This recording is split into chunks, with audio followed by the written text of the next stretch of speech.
to the Wildverse podcast, where we introduce you to the wild world of taxidermy, a place where artists and hunters collide. I'm Ashley. And I'm Heather. And today we are going to be covering the most common question we get on our social media accounts.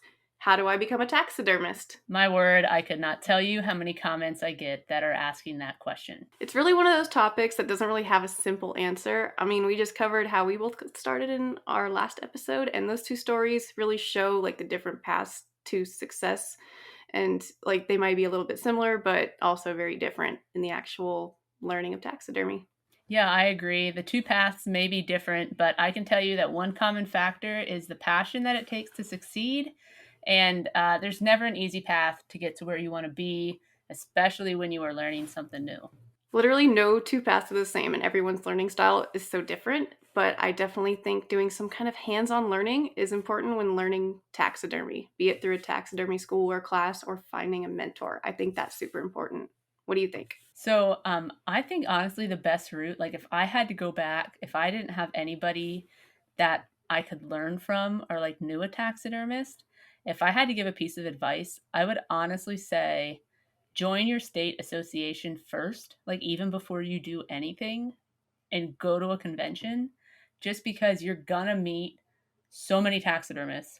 And if you are actually truly interested in it, you will talk to people that will help you or like point you in the right direction because YouTube and Google and stuff is fine, but if you can like go to a convention and actually meet people, like so at least in my state so many people want to like help everybody. So that's kind of my opinion. If I could give myself advice before I started this, that's probably what I'd say. I agree on that. I think the taxidermy conventions and competitions are so pivotal to learning. And that's like where I met all the people that I converse with now. Like even you and I first met for the first time at a competition in person. Yep. And that's like where I've met all of the other people that I still converse with. So I definitely Yeah. wholeheartedly support that. It is a great place to meet people because, of course, not everyone will have the opportunity to apprentice someone. So the next best option is to go to a school or even some great classes from top-notch taxidermists. When we asked that question on Taxidermy Q&A, I would have never thought we'd get such great feedback. I know I learned a lot, but like, did you learn anything, from your responses? Oh yeah. So your question on taxidermy Q&A on Facebook, it was, how did it go? Like, have you been to taxidermy school and how was your experience? Yeah, pretty much. Pretty much. Yeah, I learned that there is so many more schools than I thought, and so many people are teaching classes, which is great. I also learned uh, that some colleges offer taxidermy classes. We'll Wow. have to pull up that information. Maybe we can add that in, like on the screen here. That was something I learned, and yeah, there was just a lot of feedback. I think a lot of people have gone to taxidermy schools and attended classes. What did you think about that? Were you shocked by some of the information? Yeah, I don't know if I'd be like shocked by some of them, but it was definitely eye-opening to hear of schools that I've never heard of. Like there was some, now being I'm not from the West Coast, but there were some in like Idaho, and there's a school in Texas I never heard of before. And we really got some kind of insider views on the good and the bad. We've got some info on some not so great reviews of some schools across the country. We're going to kind of try to put some of that info into our survey answers when we put it out on Facebook and Instagram and everywhere. So hopefully we can help steer people to something that's a good choice and not somewhere that they're going to regret going. And that goes everywhere from schools to even classes. I've heard of some classes that I never would have thought that were great, or on the other hand, not so great. Right. Like I told you in the last episode, I went to a taxidermy school in Montana, and then another experience I have with that is when I took Wes Moat's class, and those were two very different experiences. And I was lucky. I think I had a pretty good experience with both of mine. Definitely, like Wes Moat's class, that was top notch, and then the school was good too. It's just when you go to schools, you're getting the basic mechanics of taxidermy generally, Correct. especially if it's a beginner course. So while it's good to go, and I think it shows that you're showing a lot of initiative to go to a school, you're obviously passionate about it enough to put your money where your mouth is, kind of thing. It is just the basics. And I think that is something that's really important to know. Like when you go to a taxidermy school, especially a beginner one.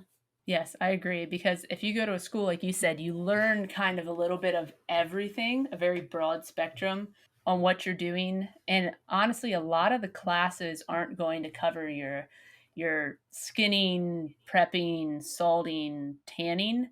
Most of the time, when you go to a class for, let's say, deer, I've never been to one of Wes's, but from what I've heard, I mean, it's more like you're focusing on the finer details of what you're putting into a deer mount, and that is great when you know the basics. But I don't know. I mean, would you recommend classes like that to somebody who is just starting out, or do you think they should go to a school or just just learn a good all around basic knowledge of taxidermy before you go to something like that? Okay, so I have two opinions on this kind of, or two different things I want to say about that is that, yeah, like Wes's class, he puts on a very specific class. It's advanced whitetail, at least the one I took. He does do like kind of different classes too.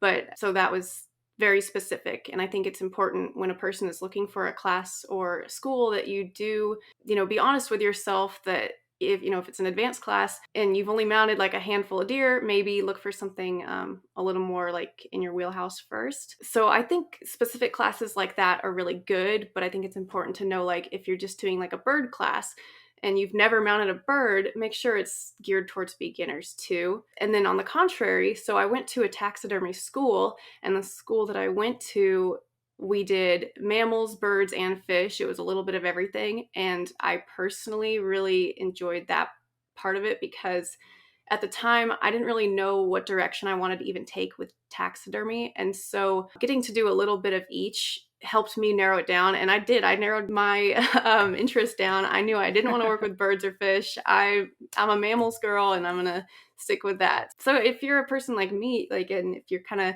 not super sure about what you want to do, I think a general class would be great.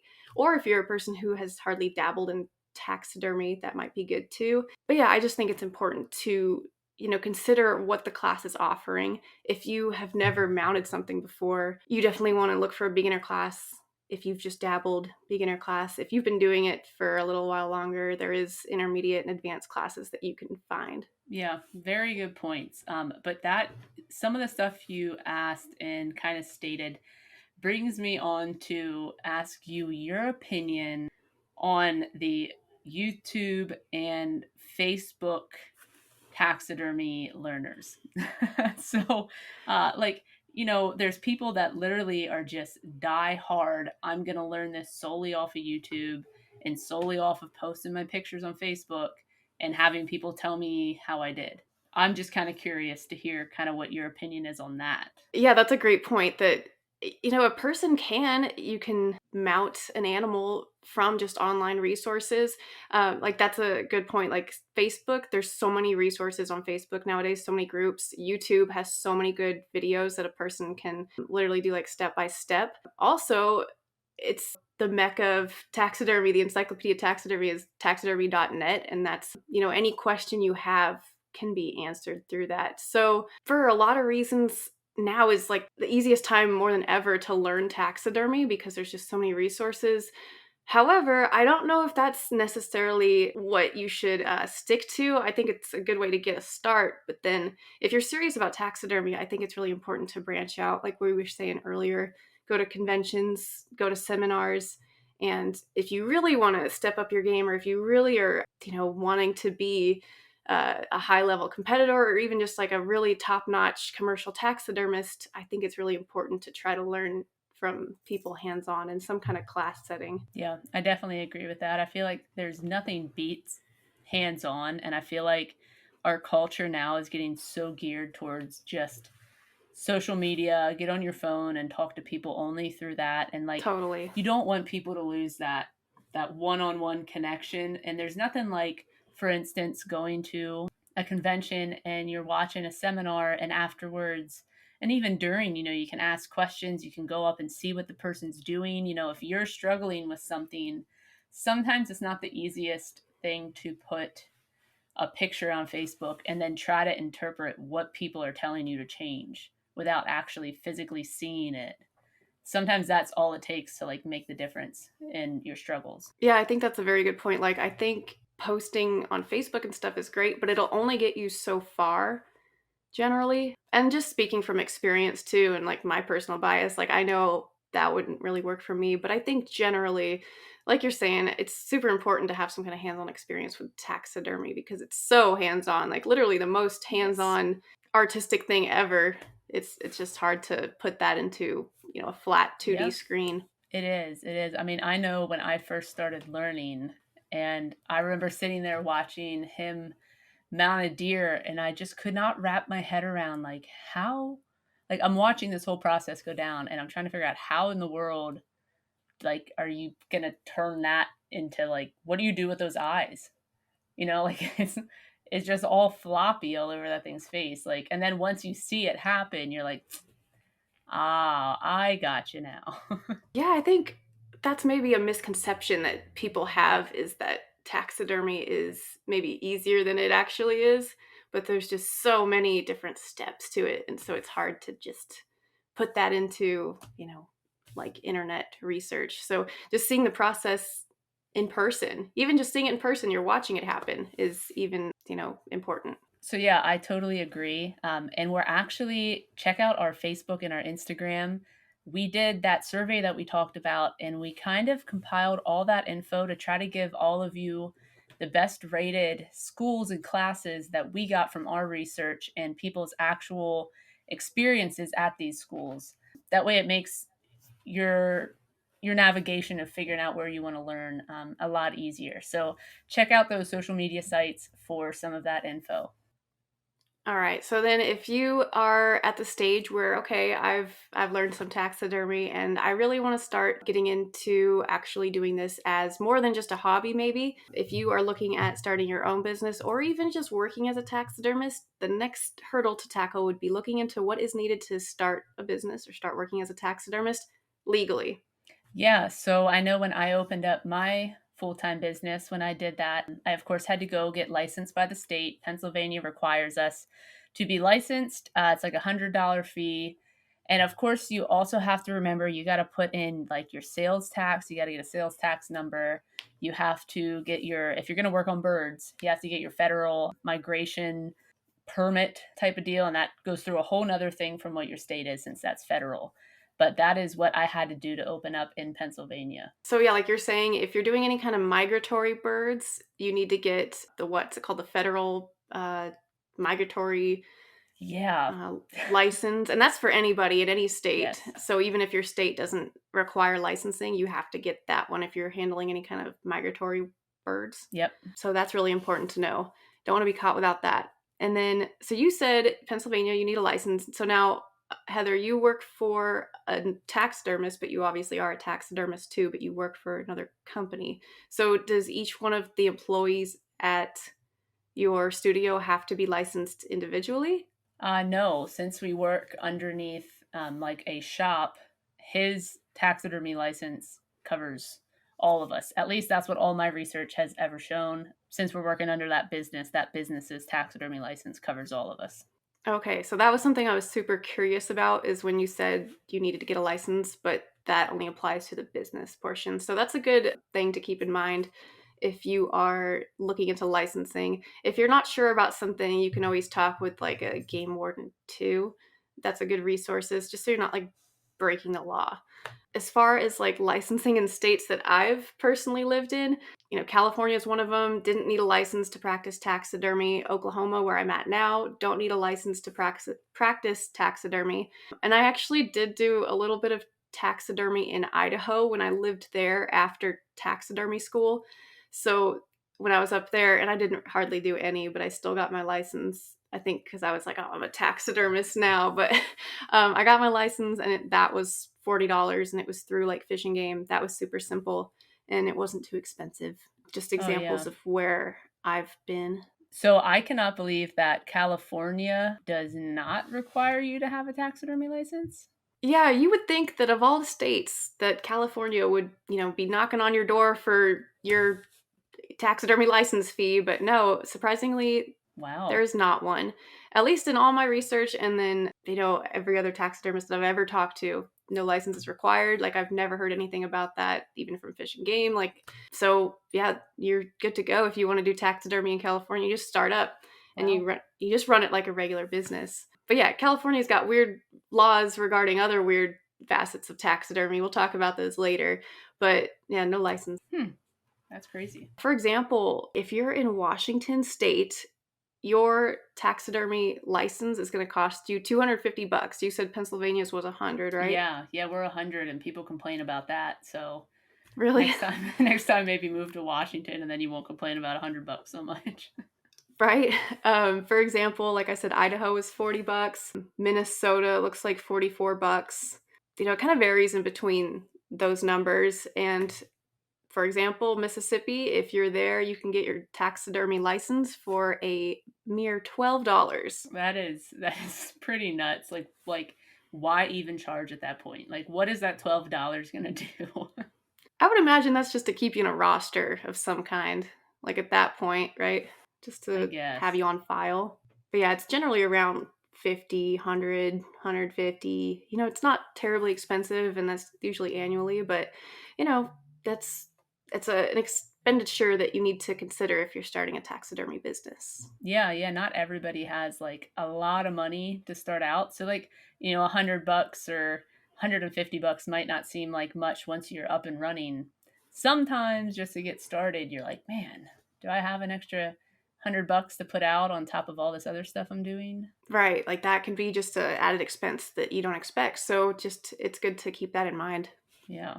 So licenses are one thing, but what about testing to make sure that somebody is even capable of doing taxidermy? Like, can you just go and get the license, or do you need to do added steps in order to get that? Like, can anybody just purchase one? So like out of all of the 50 states, there are only two that require testing anymore, and it is like a huge debacle. So, like in Pennsylvania, we used to have a test. There was a hands on part, which would be like setting a deer eye, for example, and then you had a written test for just, typical taxidermy knowledge. And lastly, you had to bring five mounts to like be judged by somebody. You had to bring at least one mammal, one bird, one fish, and then like the other ones could, from what people have told me, the other ones could kind of be like whatever else you wanted to bring. That test helped regulate the taxidermy industry to make sure like no hacks went out there and just started ruining people's trophies. So, not just everybody could become a taxidermist if they wanted to. And that honestly was when our PA Game Commission was in charge of regulating the taxidermists in PA, which a little side story on that. I cannot mention names, anything like that. But we would have, from what I hear, a lot of nightmares, and people were very, very happy when Pennsylvania got out from under the Game Commission. And then, like, taxidermists and the Game Commission did not get along for a while. We had a taxidermist who I don't remember all the details about whatever happened with them in the Game Commission, if there was some sort of weird family issues, like maybe like a brother-in-law or something was part of the game commission and like didn't like the taxidermy owner, and the game commission could just like storm your doors anytime they wanted to, like full blown like SWAT teams, search your freezers, search your records, kind of try to like find you doing something wrong so they could bust you. So this guy who had this business, that the game commission literally showed up to his house in like almost the middle of the night, like I said, like full SWAT team, like busted in his house, tore apart his house, like wrote up all these things. Like, for instance, he wasn't allowed to have a wolf because wolves are extinct in Pennsylvania. But like he had all the stuff from where the wolf came from. Like it didn't come from Pennsylvania. It came from, I think it was like Canada or something. But they wanted to nail him for that. Like they'd write up all these makeup things. And he went to court and battled it out and ended up winning because he proved that all this stuff was just irrelevant. And that's kind of when the game commission like split apart from Pennsylvania taxidermists. And that all ended like 2004, 2005. So now we are regulated by the USDA. Our state association actually has like a certified taxidermist program that focuses on kind of showcasing taxidermists who run good businesses and attend competitions and seminars to further their education. Because when we got out from under the Game Commission, one of the stipulations was that now our organization would kind of regulate what's going on. Try to make sure, like almost kind of like run a test type of deal. So yeah, that was a Wow, that whole, yeah, that's crazy. So because when people think of like laws and regulations, usually those don't get dropped. Usually, when there's rules, there's just more rules on top of those. So for it to have a program that just ceased to exist and then obviously a new one popped up in its place there in Pennsylvania, that's kind of crazy and good for that guy for, I mean, sticking up for himself because, of course we weren't there. We don't know the full like scope of things. However, I do know that some laws, and maybe this is just my personal opinion, some taxidermy laws can be kind of, not really that great in practice. Like maybe they're good ideas on paper, but, they're kind of senseless. They're not really good at actually practicing them. yeah. No, I agree. So my opinion on doing like a test for, to get licensed, which I think it's a good idea. However, I generally think the less regulation we have on this, it is also good. So like it's just a very gray area, I guess, because there is so many people that maybe shouldn't be doing taxidermy and they're advertising to people that just don't know any better. So like you said, the USDA in Pennsylvania, they have taxidermists that they like recommend and they, certify that are doing, either good work or attending competitions and good standing basically. So I think it is where it shouldn't necessarily be like, a test. I think it's just important to keep a good reputation, but that's just my personal opinion, of course. Everything's kind of a gray area anymore. But while we're talking about licensing and tests and whatnot, there was another few instances of having to take an exam. Yes, yes. So when you say, I kind of wanted to touch on that whole gray area thing really quick. Oh, yeah. Go ahead. You saying about how do I word this? So our USDA regulates us, but the gray area is if you don't pay your $100 to have your license, you just, you kind of, there's nobody out there regulating that. So there's nobody checking on it. And the only way that they end up checking on it is if somebody else like turns you in. Because of course your neighbor who's a taxidermist and they're paying $100 a year, they're not really happy that you're not paying $100 a year and you're doing taxidermy, but they have to. So like they might turn you in. USDA comes knocking at your door, gives you a call, hey, you got to pay your $100. And then you're like, okay, here's $100. Like that's all that happens. So that kind of, you saying gray area kind of made me think of that. That was a whole ordeal at, taxidermists are mad at other taxidermists. Taxidermists are mad. For example, in Pennsylvania, people that clean skulls, they do not need to have a taxidermy license unless they are mounting those skulls onto a plaque. Oh, no kidding. So Yeah. you can actually clean the skull, but you don't need to, have a license to do that, to Yeah. put on a plaque. Yeah, because I guess you're not How interesting. considered a taxidermist unless you're mounting it on something. Like that's the way it's written in the law. So that was a whole debacle too. But kind of back to the testing. Even though they seem to be like a thing of the past, and I had mentioned there are two states that still require testing. It is an oral test, which is like bringing a mount to be judged, and there's a written test. Those are Maine and Maryland are the last two. So like the written test includes questions about tanning and preserving hides and also like how to wrap bird bodies. I had talked to a friend of mine in Maryland, and he said when he took it back in 2018, it seemed to be like a really outdated test. Like they made one test back in the 80s and like never felt the need to update it to like the modern things that we're doing now. Oh, and we both know that taxidermy has came a long way in just those 40 years. So I feel like that might need a little Yes. update if they're going to continue that. Yeah. Yes. Exactly. And then when I talked to the president of the Maine Association, he was kind of telling me what their test is like. So they would do, again, a written test where it'd be like, what color eyes does like a wood duck have? But what was interesting was they had to provide like, you would think you could provide a bird, a deer, a small mammal, but this one you had to provide like everything. You had to bring a bird, a fish, a small mammal, a reptile, a skull. Like if you were gonna do skull cleaning, like there were a whole bunch of them. If any of you listening know what the other ones were, like please feel free to comment and let us know. But it was pretty in depth. Like it was surprising. Huh, and that's in Maine, you said, right? Yeah, that's the main one. Yeah, I'd be curious to like see that test and see what they're Yeah, actually asking and stuff because that's, maybe some of that information might be a little bit subjective. And so if it's super specific, I don't know, maybe that could get you in a bind. But then also yeah, all that stuff's probably good to know anyway. yeah. It would be great to like get a copy of that test and post it. So like keep an eye out. Maybe I'll figure out a way to Yeah, let's get make a note of that. it. Yeah, How crazy. Definitely it's important to stay up to date, and like we're saying, get your taxidermy license if you have to per your state.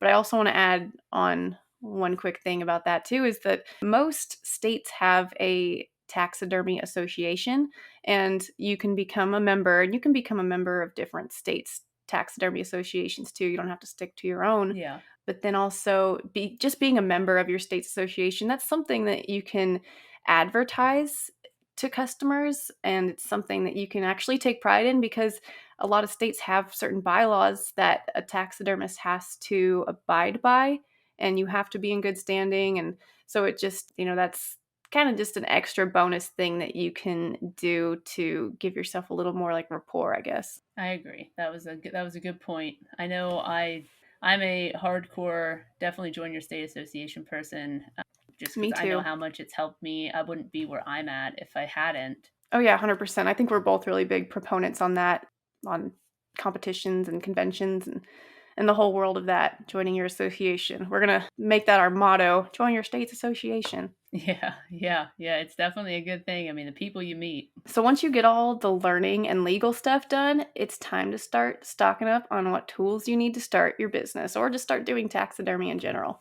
Because we all know tools of the trade, that's your most important Yes, yes, thing. For example, when I went to taxidermy school, they gave us a whole list of things that we needed to get. And I was like, dang, this is a lot of things. And I don't think I can afford them right away. So the advice I was given was, well, just buy what you need as you go along. And that's great advice, but also that's kind of tough too, because you need so many things sometimes to even just put one that's mount true. together. I definitely have tools that I consider like my MVP tools. Stuff like I have certain like literal sculpting tools that I use all the time, or like the things that I use on every single mount. For example, if like you're doing game heads, any kind of deer mounts, you need a mounting stand. I don't know how you could mount something without one. You'd have to get pretty creative. So I think that's a really important tool. Stuff like that. Yeah, those are all very, very valid. I know I have things like you need salt. You know, if you're going to be tanning stuff, like you got to get the right kind of salt that you're going to use. You need a sturdy table because I've had, trying to skin stuff on a not so sturdy table and it's a nightmare. Scalpels and handles and a hot glue gun, things like that are definitely things that you kind of Yeah, like little things. need. Yes, yeah. I know I made a list. You made a really great list, and we had kind of talked about combining these lists in a way. You have a great list that kind of tells people where they can find the stuff that you named, and I also made a list of things that are like things that you need, things that you want, and things that like you would love to have. So I tried to break it down that way, if you were on a budget, you kind of know what you have to have, and you can make do with that until you maybe have the money to buy some of the nicer things. I think that list that you made is really important, especially for like beginners, because like you're saying, you have like these are the tools, like the bare necessity type tools, and then the more luxury items that you're talking about are probably things that a person has when they're maybe years into it, or maybe I don't even have all the tools on that list. So I need to see this list here. We'll post this on Yeah, like yeah, Facebook and all that, and we'll try to share it here on our video too. yeah, But I do have for it for sure. sure on Taxidermy Q&A, the group on Facebook. Yeah, absolutely. I know a couple of things that I have on my love, like my wish list, are things like a fleshing wheel. You know, you can get by without one if you're just sending your stuff out to the tannery, but like to have one's really nice. And like the high powered like pet dryers or like a cattle blower, those are fantastic. But I remember the days of drying them with a hair dryer, and it takes forever. That's funny that you mentioned those two things because those are like on my wish list, and that's exactly what I've thought of Really? when you said like the luxury list.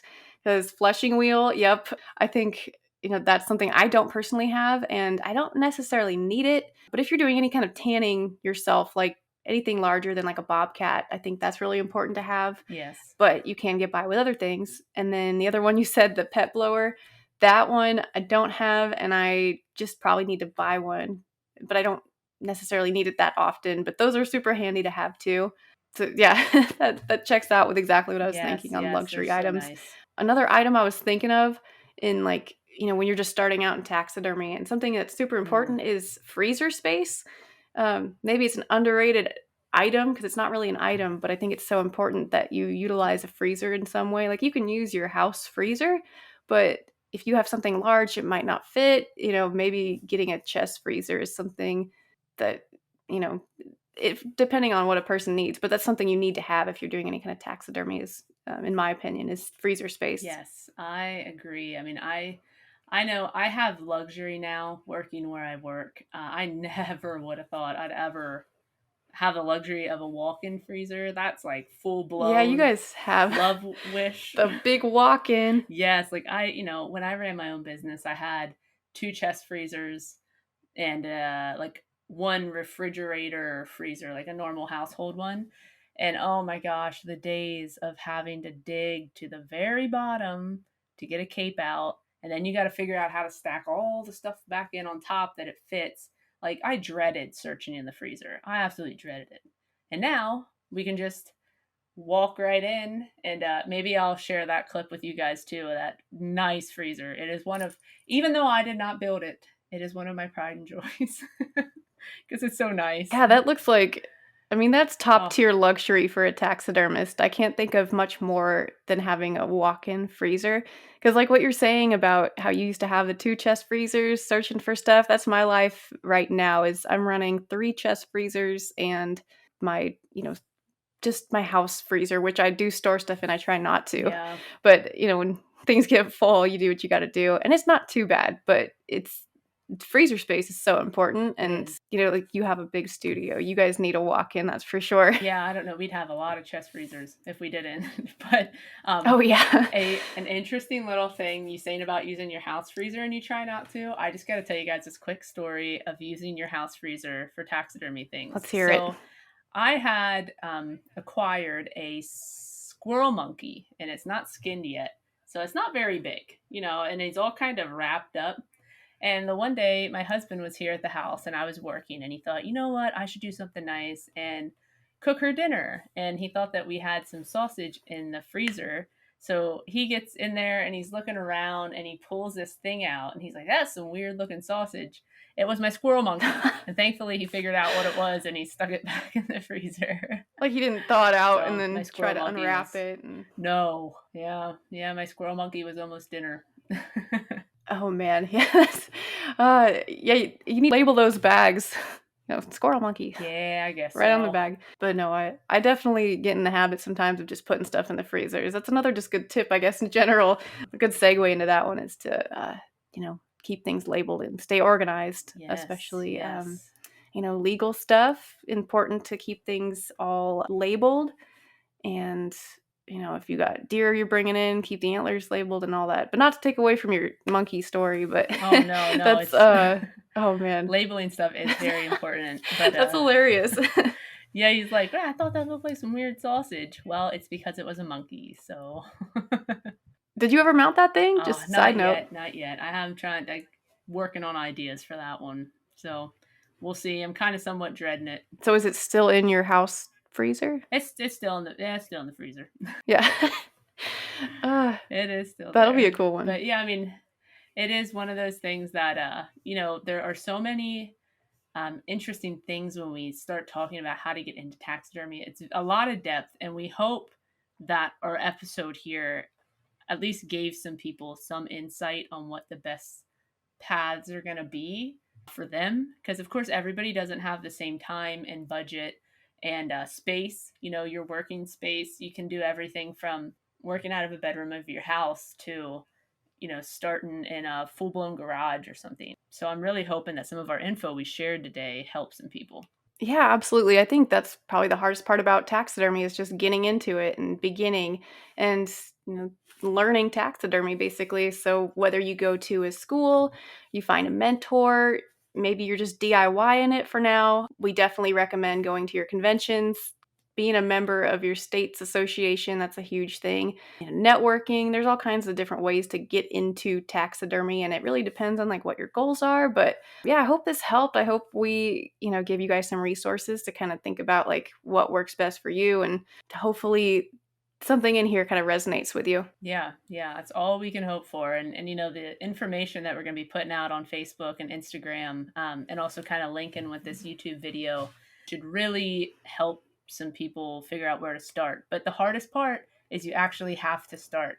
So many people can talk about, oh, I want to do taxidermy and I want to get into taxidermy, but you're never going to get into it unless you just do it. Yeah, no kidding. Like you said, I mean, talking about doing taxidermy, I know before I really got started, I always was really, talking about it a lot, not necessarily doing it as much as I, wanted to be. So, like you're saying, it's important. Just got to do it. Get that thing out of the Yep. freezer and thaw it out. Start skinning Yep, it. exactly. Talk is easy, but work is not. Right? So yeah, it's hard, man. Just real quick, I mean, I want to just emphasize too, like just how difficult taxidermy can actually be. Taxidermy can kind of get like this idea about it that it's simple and that, anyone can do it, which anyone can. However, I think it's a lot more complicated than people realize. And then once you start taxidermy, you realize how complicated it is and how many different skill sets you need and how much information, how many different tools you need to do it successfully. It's a big industry too, and there's a lot to it. Yeah, no, absolutely. And of course, learning it does help to be artistic. If you don't have an artistic bone in your body, Good point. you're probably going to struggle because you need to kind of be able to look at something and replicate it. And having an artistic eye really helps you with that. But I mean, I know people that are not artistic and they run a just fine taxidermy business because, to be honest, sometimes an artistic brain is not the best brain to have, at least from my point of view. I'm always thinking about something, but I'm also not thinking about what I probably should be thinking about. That's a really good point you bring up, and I'm glad you mentioned it because I hadn't thought about that as we were talking about this, is that being artistic definitely can help in taxidermy, reading reference, just looking at something and, seeing if it looks right, basically. I consider myself pretty artistic. Like I was always into like, painting, drawing, whatever. And I think that definitely helped translate into taxidermy because it truly is an art. I think that's another underrated aspect of taxidermy is that people don't realize like how much of an art it is. But then like you're saying too, sometimes an art-minded brain isn't always the best for like, I guess in my experience, getting stuff done sometimes. Yes. So Yeah. I can kind of maybe overthink things and maybe work too hard on something or not enough on others. And Yeah. but of course, in my experience, it helps to be artistic. So that's my personal perspective. Yep, I agree. Well, I think we covered a lot of information in this episode, and we're going to post all this stuff like on our social and all that, little guides that we've talked about, like the tools and the schools, all that. We want to share as much information as possible. We also want to thank you for listening to our new podcast, Wildverse. We're excited to share this journey with you, and if you would like to stay up to date on new episode releases, you can follow us on Facebook and Instagram, and don't forget to subscribe to our YouTube channel, The Wildverse, to see when new episodes come out. You can also show us some love by leaving us a review on Apple Podcasts or wherever you listen to your podcast. And we hope you have an amazing week. And hey, don't forget to tip your taxidermist. Yes.